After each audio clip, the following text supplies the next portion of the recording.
Hello everyone, बेटा कैसे हो आप लोग। जैसा कि लास्ट क्लास में हम लोगों ने डिस्कस किया था स्ट्रेस स्ट्रेन कर्व, ठीक है, इसके बारे में हम लोगों ने बहुत ब्रीफली डिस्कशन किया था। इसके पहले और भी लेक्चर्स जो इस चैप्टर के रहे हैं, इसमें हम लोग elasticity, elastic property of the material, ये सारी चीज़ें हम लोगों ने डिस्कस कर लिया है।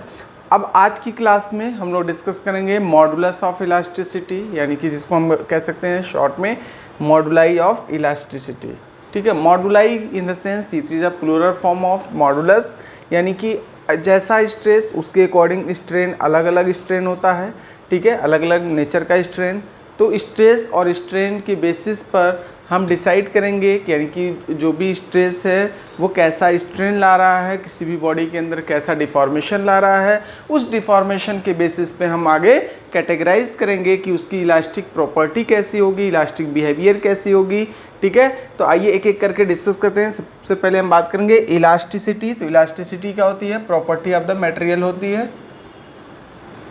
इलास्टिक, इसको हम कह सकते हैं इलास्टिक मॉडुलाई। मॉडुलाई इन द सेंस ये क्या है? मॉडुलस है, मेजरमेंट, यानी कि इलास्टिक बिहेवियर को, इलास्टिक प्रॉपर्टी को मेज़र करने का, मेजरमेंट करने का एक स्केल होता है, ठीक है, एक पैमाना होता है। उसी पैमाने से हम किसी चीज़ को मेज़र करते हैं कि उस मटेरियल की इलास्टिक बिहेवियर कितनी होगी, कैसी होगी। क्लियर? चलिए, अब मॉडुलाई ऑफ इलास्टिसिटी में सबसे पहले हम बात करेंगे यंग्स मॉडुलस की। यंग्स मॉडुलस, जिसको हम गामा से रिप्रेजेंट करते हैं। Young modulus that is represented by the gamma, यानी कि इसको हम किससे रिप्रेजेंट करेंगे बेटा? गामा से। इसको गामा से रिप्रेजेंट करेंगे। यंग मॉडुलस क्या होता है? यंग मॉडुलस की अगर हम डेफिनेशन की बात करें तो डेफिनेशन इसका चाहिए तो आप नोट डाउन करिए। It is defined as the ratio of the normal stress to the longitudinal strain, ठीक है। यानी कि यंग मॉडुलस की अगर हम बात करेंगे दैट इज गामा, ये इक्वल होता है किसके? रेशियो होता है किसका? Normal stress upon longitudinal strain, longitudinal strain, ठीक है। जैसे एक मान लो एक वायर है,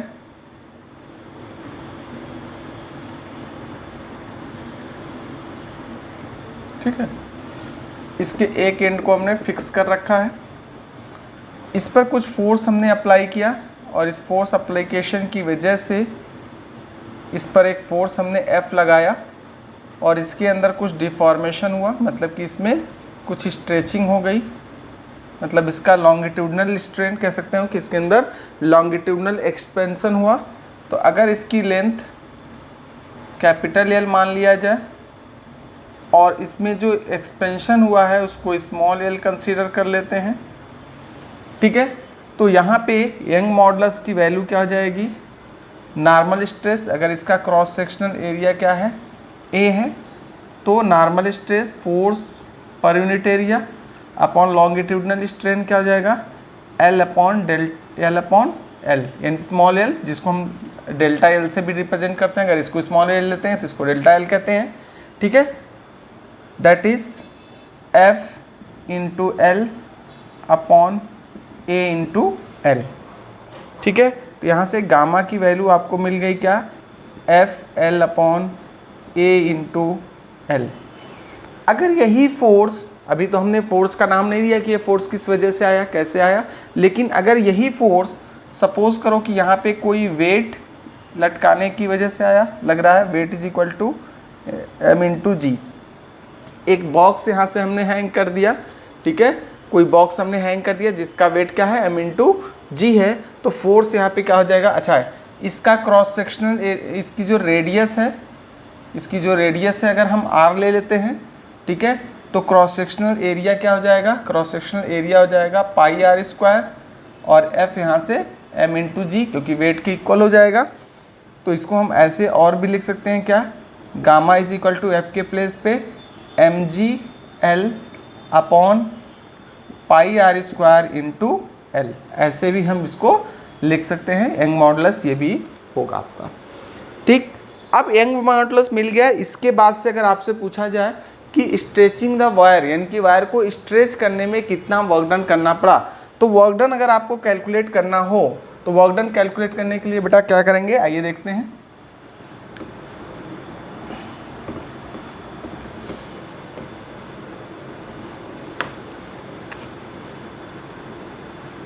वर्क डन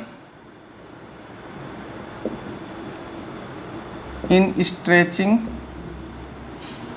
अ वायर, एक वायर को स्ट्रेच करने में जो वर्क डन करना पड़ेगा कितना होगा देख लो।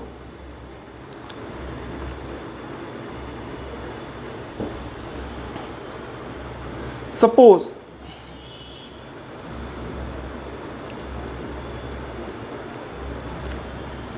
यहाँ से एक छोटा सा पार्ट अगर हम यहाँ पे इसी में एक छोटा सा पार्ट कंसीडर कर लें, दैट इज dx कह सकते हैं, मतलब कि जो इसमें स्ट्रेचिंग हो रही है, यानी कि बिल्कुल ये छोटा सा पार्ट, ठीक है, ये हमारा क्या है dx। ठीक है, अगर लेट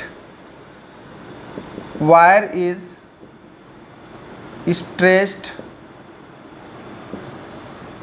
अप टू x, यानी कि उसमें स्ट्रेचिंग x हो रही है, तो उस केस में यहाँ से गामा इज इक्वल टू क्या आ जाएगा बेटा, फोर्स पर यूनिट एरिया, या इसको सीधे सीधे ऐसे लिख सकते हो, फोर्स इनटू उसकी लेंथ, वायर की लेंथ क्या है L, A, उसमें एक्सपेंशन कितना x हो रहा है, इसका मतलब यहाँ से जो फोर्स होगा, फोर्स हो जाएगा आपका gamma A into X upon L।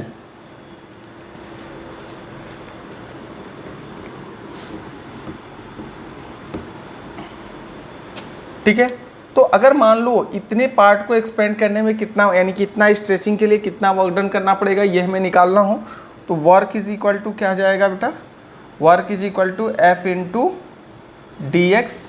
और अगर हम कंप्लीट यहाँ तक स्ट्रेच करने में वर्क डन निकालना चाहें तो इसको हम क्या करेंगे, इंटीग्रेट कर देंगे 0 से लेकर के L तक, कितना L तक, तो ये आ जाएगा आपका क्या, integration of 0 to L gamma A into X upon L dx। ये वाला पार्ट कांस्टेंट है, इसको हम बाहर ले लेंगे, gamma A upon L integration of 0 to L x dx। ये क्या आ जाएगा आपका, गामा A अपॉन L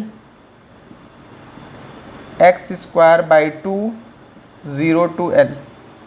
ठीक है, वैल्यू पुट करके इसमें सॉल्व कर लेंगे तो क्या जाएगा, upper limit L square by 2 minus L by 2 यानी कि 0 बाई 2, ये हो जाएगा gamma A L into L square by 2। ठीक है, इसको हम लिख सकते हैं क्या, 1 by 2 gamma A L square by L। तो वर्क डन हमारा निकल करके आ गया, work is equal to 1 by 2 A into gamma L square by L। तो ये वर्क डन आपको यहाँ से मिल गया। ठीक है, तो वायर को स्ट्रेच करने में वर्क डन कितना करना पड़ेगा, इतना करना पड़ेगा। क्लियर। यहाँ से अगर देखें तो यहाँ पे आपको देख रहे होगे gamma A upon L into L, ये आपका क्या जाएगा, फोर्स हो जाएगा। चूँकि हमें क्या मालूम है, gamma A into L upon L deformation, यानी कि इसको हम ऐसे भी लिख सकते हैं, equal to 1 by 2 A gamma L into L, एक साथ ले लें, इंटू L। तो ये हमारा क्या जाएगा, फोर्स हो जाएगा, तो 1 बाई 2 F इंटू L। तो वर्क डन को हम ऐसे भी कैलकुलेट कर सकते हैं, work is equal to 1 by 2 FL कर लेंगे तो भी हमें मिल जाएगा। अब अगर मान लो दोनों साइड में हम वॉल्यूम से डिवाइड कर दें, तो यानी कि वर्क डन पर यूनिट वॉल्यूम की अगर हम बात करें तो वर्क डन पर यूनिट वॉल्यूम क्या जाएगा, इसको नोट करना चाहिए तो आप नोट डाउन कर लीजिए।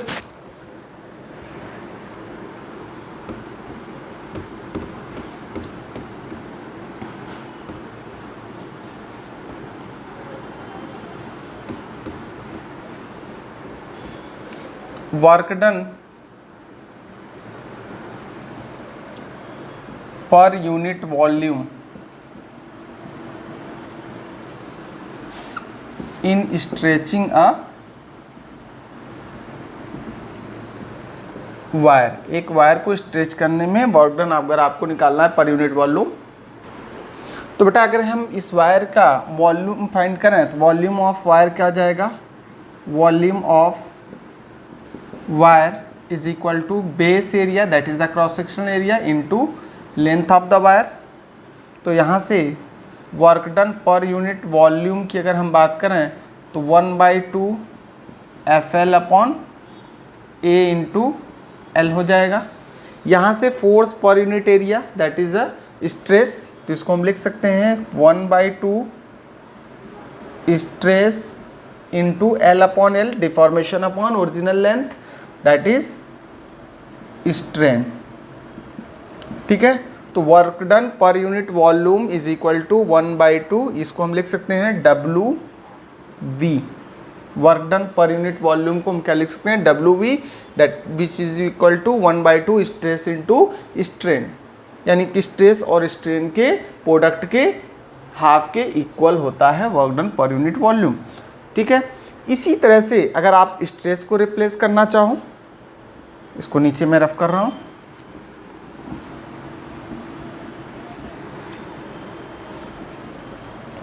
आपको मालूम है कि stress upon strain is equal to gamma, this implies stress is equal to gamma into strain. Stress के प्लेस पे ये वैल्यू पुट कर दोगे तो वर्क डन पर यूनिट वॉल्यूम क्या जाएगा, 1/2 इंटू यहाँ से गामा इंटू स्ट्रेन, एक स्ट्रेन पहले से एक स्ट्रेन यहाँ से, तो ये हो जाएगा स्ट्रेन का स्क्वायर। तो एक फार्मूला आपका ये भी, यानी कि अगर आपको गामा पता हो, स्ट्रेन पता हो तो भी आप कैलकुलेट कर सकते हो। आपको स्ट्रेस मालूम है, स्ट्रेन मालूम है तो भी आप वर्क डन पर यूनिट वॉल्यूम निकाल सकते हो। ठीक है, तो इस तरह से आप कैलकुलेशंस कर सकते हो, यानी कि अगर हम स्ट्रेस के फॉर्म में, अच्छा अगर हम यहीं पे स्ट्रेस के लिए देखें, स्ट्रेस अगर आपको सिर्फ मालूम हो और गामा की वैल्यू मालूम हो, तो यहाँ से अगर आप देखो तो strain is equal to gamma upon stress होगा। स्ट्रेन को इधर लेकर के आ जाओ या इसको सिंपली ऐसे कह सकते हो, स्ट्रेन को आप इधर लेकर के आ जाओगे तो ये हो जाएगा आपका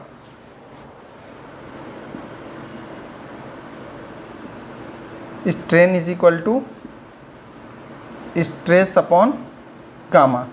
ठीक है, तो स्ट्रेन के प्लेस पे अगर स्ट्रेस अपॉन गामा, यानी कि इसके प्लेस पे ये वैल्यू अगर पुट कर दो तो वर्क डन पर यूनिट वॉल्यूम हो जाएगा 1/2 गामा इंटू हो जाएगा stress square upon gamma square, एक गामा से ये गामा कैंसिल हो जाएगा, ये हो जाएगा क्या 1/2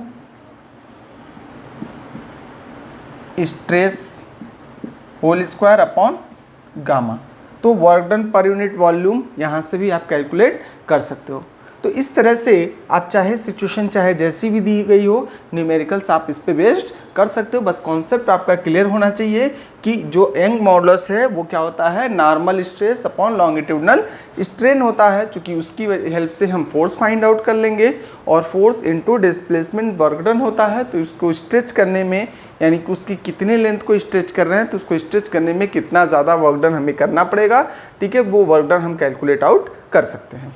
ठीक है, इसके बाद से नेक्स्ट आपका टॉपिक है bulk modulus. Young modulus I think clear हो गया होगा। नेक्स्ट है बल्क मॉडुलस।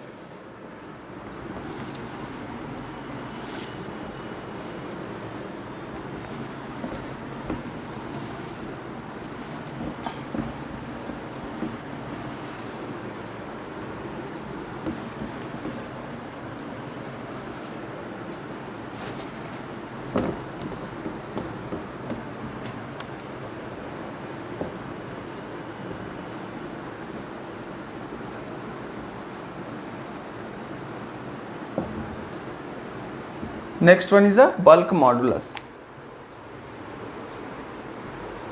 तो बेटा अगर हम बल्क मॉडुलस की बात करें कि यानी कि चाहे आपका सॉलिड हो, लिक्विड हो, गैस हो, अगर उस पर नॉर्मल स्ट्रेस चारों साइड्स यानी कि हर तरफ से इक्वल नॉर्मल स्ट्रेस लग रहा हो और उसकी वजह से उसके वॉल्यूम में चेंजेस आ रहे हैं, ठीक है, वॉल्यूमेट्रिक चेंजेस आ रहे हैं, मतलब शेप चेंज नहीं हो रहा है, बिना शेप चेंज किए सिर्फ और सिर्फ उसका वॉल्यूम चेंज हो रहा है, तो उसको हम क्या बोलेंगे, यानी कि with in the elastic limit जो उसके पास मतलब स्ट्रेस होगा उसको हम क्या बोलेंगे, मतलब कि जो उसके मॉडुलस ऑफ इलास्टिसिटी होगी जब कैलकुलेट करेंगे तो उसको हम क्या बोलेंगे, modulus of bulk modulus of elasticity, यानी कि इसको हम जनरली के से डिनोट करते हैं, ठीक है। तो अब यहाँ पे बल्क मॉडुलस ऑफ इलास्टिसिटी की हम बात करें, यानी कि बल्क मॉडुलस के क्या होता है, यानी कि के को अगर हमें कैलकुलेट करना है तो ये होता है normal stress upon volumetric strain. तो ये होता है बेटा normal stress divided by volumetric strain. जैसे कि एक बलून था या कोई भी मतलब स्फेरिकल बॉल था, इस पर नॉर्मल स्ट्रेस हमने अप्लाई किया, ठीक है, that is F force apply किया, शेप चेंज किए बिना इसके वॉल्यूम को रिड्यूस कर दिया। अब इसका जो वॉल्यूम है वो ये हो जाएगा, ओरिजिनल वॉल्यूम इसके पास क्या था V, यहाँ पे इसका जो ये वॉल्यूम है वो क्या है, दैट इज यानी कि जो इसका रेड्यूस्ड वॉल्यूम है उसको हमने मान लिया V डैश, ठीक है। तो अगर हम V डैश की बात करेंगे ये वाला वॉल्यूम कितना होगा, तो पूरे वॉल्यूम में से इसमें डिफॉर्मेशन कितना हुआ, दैट इज डेल्टा V।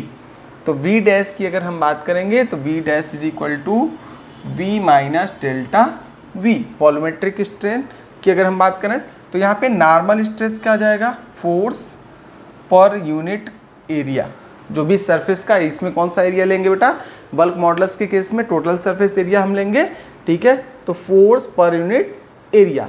अब यहाँ पे ध्यान रखिएगा कि ऐसे केसेस में जब चारों तरफ से यानी कि पूरा सरफेस कंसीडर किया जा रहा है तो वहाँ पे जो स्ट्रेस होगा वो लाइक का प्रेशर हो जाएगा, यानी कि वहाँ पे हम प्रेशर कंसीडर कर लेंगे, ठीक है। तो यहाँ पे फोर्स पर यूनिट एरिया यानी कि अगर कांस्टेंट प्रेशर चारों तरफ से हम इस तरह से अप्लाई करें, इस पे कह सकते हैं force per unit area, that is also force per unit area, force per unit area, force per unit area, force per unit area, मतलब कि कांस्टेंट प्रेशर अगर हम चारों तरफ से इस पर अप्लाई कर रहे हैं, मतलब उसको प्रेस करने की कोशिश कर रहे हैं, प्रेशर अप्लाई करके जब प्रेस कर रहे हैं इसके वॉल्यूम में चेंज हो रहा है लेकिन इसके शेप में कोई चेंज नहीं हो रहा है, तो वॉल्यूमेट्रिक स्ट्रेन आपका क्या हो जाएगा, नॉर्मल यानी कि बल्क मॉडुलस क्या हो जाएगा, normal stress force per unit area upon volumetric strain यानी कि delta V upon V, change in volume ये हो जाएगा।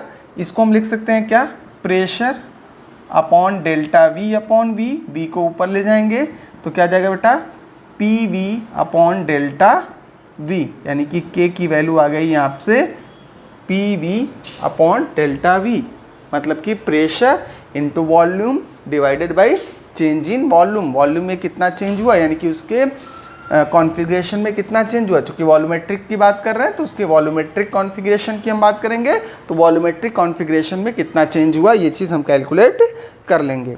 इसके बाद से नेक्स्ट टर्म आता है compressibility. What is compressibility, compressibility मतलब कि कितना ज़्यादा कंप्रेस करने की एबिलिटी है, तो compressibility is a reciprocal of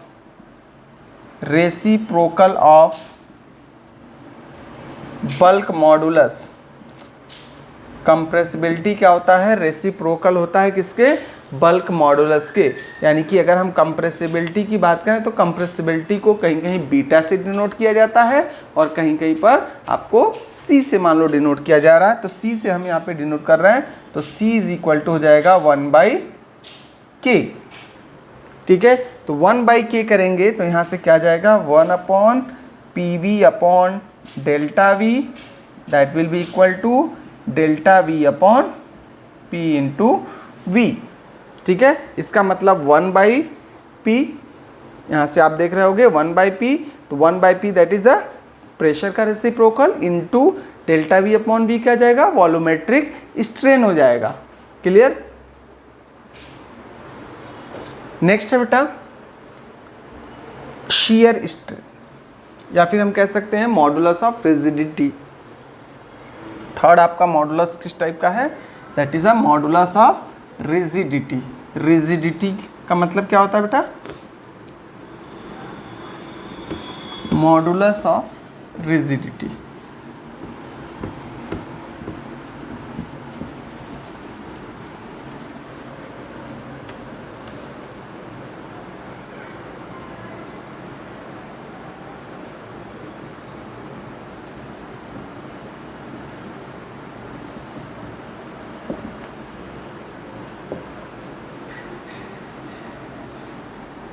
ठीक है। मॉडुलस ऑफ रिजिडिटी से आप क्या समझते हो बेटा, मॉडुलस ऑफ रिजिडिटी की अगर हम बात करें तो इसके डेफिनेशन क्या होगा, इसकी डेफिनेशन की अगर हम बात करें तो डेफिनेशन ये हो जाएगा आपका कि with in the elastic limit ratio of the tangential stress upon sharing strain, ratio of the tangential stress upon and sharing strain is called modulus of rigidity. ठीक है, तो मॉडुलस ऑफ रिजिडिटी को किससे डिनोट किया जाता है, ईटा से। ठीक है, तो यहाँ से ईटा की अगर हम बात करेंगे तो क्या जाएगा, टेंजेंशियल, यहाँ पे ध्यान रखिएगा टेंजेंशियल स्ट्रेस जो आपका होता है, ठीक है, जिसको हम लैटरल स्ट्रेस भी कह सकते हो। ठीक है, टेंजेंशियल स्ट्रेस को ये एक नाम और लैटरल का हो या फिर कह सकते हो shearing stress, shearing stress upon क्या जाएगा, शियरिंग स्ट्रेन। ठीक है, तो टेंजेंशियल या शेयरिंग स्ट्रेस और शेयरिंग स्ट्रेन का जो रेशियो होता है ये आपका क्या कहलाता है, मॉडुलस ऑफ रिजिडिटी। ठीक है, तो अब यहाँ से मॉडुलस ऑफ रिजिडिटी की हम बात करेंगे तो स्ट्रेस यहाँ पे क्या जाएगा बेटा, force per unit area, that will be the tangential stress. Sharing strain की हम बात करेंगे तो शेयरिंग स्ट्रेन क्या होता है, फाई, तो यहाँ से ईटा की वैल्यू आई क्या, एफ इंटू फाई अपॉन ए।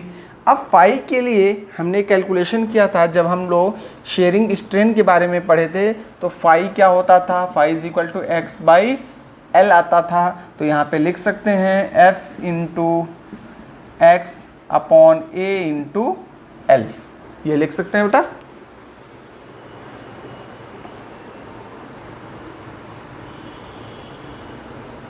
नेक्स्ट टर्म आपका है पॉइजन रेशियो।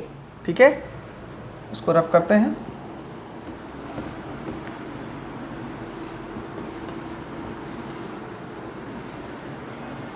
पॉइजन्स रेशियो,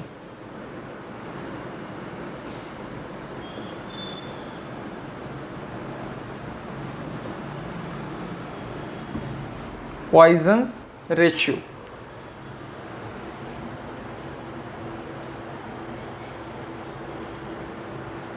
ठीक है, यहाँ पे थोड़ा सा स्पेलिंग करेक्ट कर लीजिएगा, पॉइजन्स रेशियो। पॉइजन्स रेशियो क्या कहता है भाई, देखो इसमें सबसे पहले पॉइजन रेशियो पढ़ने से पहले हम ये जान लें लैटरल स्ट्रेन क्या होता है, क्योंकि लैटरल स्ट्रेन का टर्म यहाँ पे बहुत इम्पॉर्टेंट होगा, यानी कि लैटरल स्ट्रेन। जैसे कि अगर हम एक वायर की बात करें,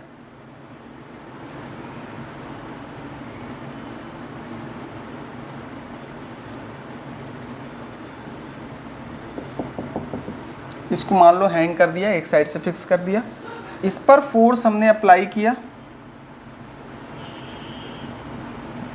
इस फोर्स की वजह से वायर का जो लेंथ है वो तो इंक्रीज कर जाता है,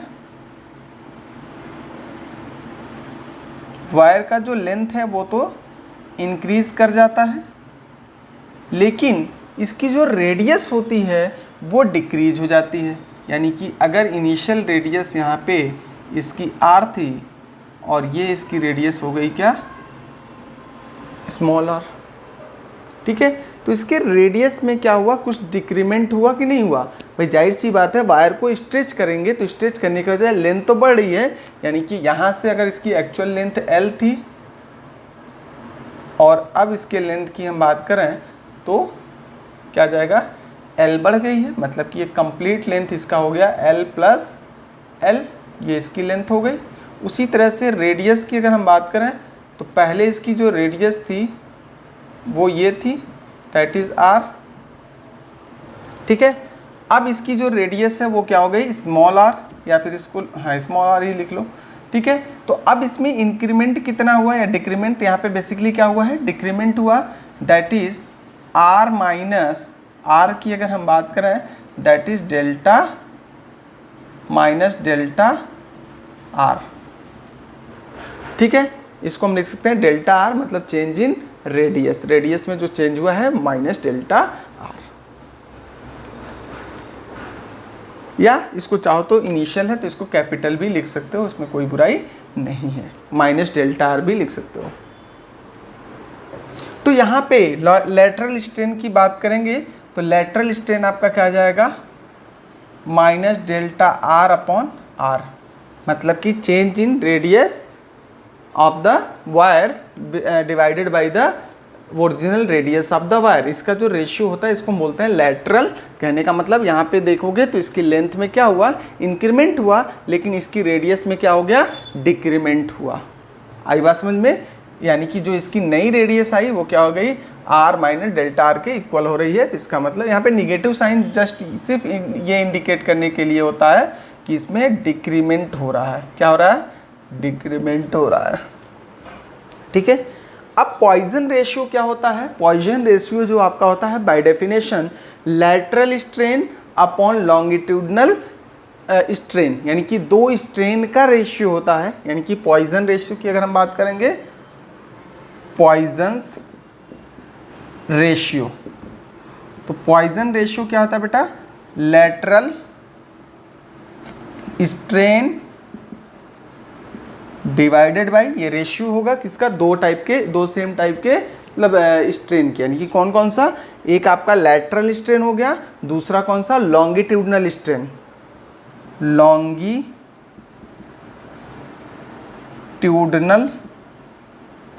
स्ट्रेन। ठीक है, यहाँ पे चाहो तो लॉन्गिट्यूडनल स्ट्रेन इसको ऐसे भी लिख सकते हो, इसमें मान लो चेंज हो रहा है क्या, डेल्टा एल, तो इसको लिख सकते हो एल प्लस डेल्टा एल। ठीक है, इसमें जो चेंज हो रहा है इसको दूसरे तरह से भी लिख सकते हो, इसकी रेडियस क्या थी r, ठीक, और उसके बाद से इसकी रेडियस क्या हो गई, मतलब डिक्रीज हो गई, और इसकी लेंथ क्या हो गई, ये इंक्रीज हो गई। तो लैटरल स्ट्रेन की हम बात करेंगे तो क्या जाएगा, minus delta r upon r। Longitudinal strain की अगर हम बात करेंगे तो लॉन्गिट्यूडनल स्ट्रेन क्या जाएगा, डेल्टा l अपॉन l, या इसको चाहो तो कैपिटल L भी लिख लो, उसमें कोई बुराई नहीं है। जो चेंज आ रहा है मान लो डेल्टा L है तो इसको भी डेल्टा L लिख लो। तो ये हो जाएगा आपका क्या, minus delta R upon delta L, हाँ upon delta L into R, और ये L ऊपर चला जाएगा तो ये ऊपर क्या जाएगा, L। तो यानी कि minus delta R into L upon R into delta L, ये हमारा क्या आएगा, पॉइजन रेशियो, यानी इसी को हम क्या बोलते हैं, पॉइजन्स रेशियो। ठीक है, तो यहाँ से आपको ये चीज़ समझ में आ गई, जो पॉइजन रेशियो होता है ये क्या है, डायमेंशनलेस क्वांटिटी, क्योंकि देखो इसके इसके डायमेंशन एक दूसरे को कैंसिल आउट कर देंगे, इसके इसके डायमेंशन एक दूसरे को कैंसिल आउट कर देंगे। चूंकि ये रेशियो है तो ये डायमेंशनलेस क्वांटिटी ही होगी, और चूंकि सेम टाइप की चीज़ों का रेशियो है, यानी दोनों स्ट्रेन यानी कि डायमेंशन, इसका ओवरऑल डायमेंशन की अगर हम बात करें तो ये क्या हो जाएगा, जीरो, यानी कि डायमेंशनलेस है, और इसकी कोई यूनिट भी नहीं होती है, यानी कि ये यूनिटलेस भी होती है। तो आई थिंक इतनी चीज़ें आपको क्लियर हो गई होंगी। ठीक है, तो आज के लेक्चर में फिलहाल इतना ही। आगे हम लोग नेक्स्ट लेक्चर में डिस्कस करेंगे इस पे बेस्ड कुछ न्यूमेरिकल एग्जांपल्स। ठीक है, उन न्यूमेरिकल एग्जांपल्स के साथ साथ हिस्टेरेसिस कर्व वगैरह के बारे में हम लोग डिस्कस करेंगे, और आई थिंक 1 से 2 लेक्चर में आपका ये चैप्टर कंप्लीट हो जाएगा। ठीक है, तो आज के लिए फिलहाल इतना ही। Thank you.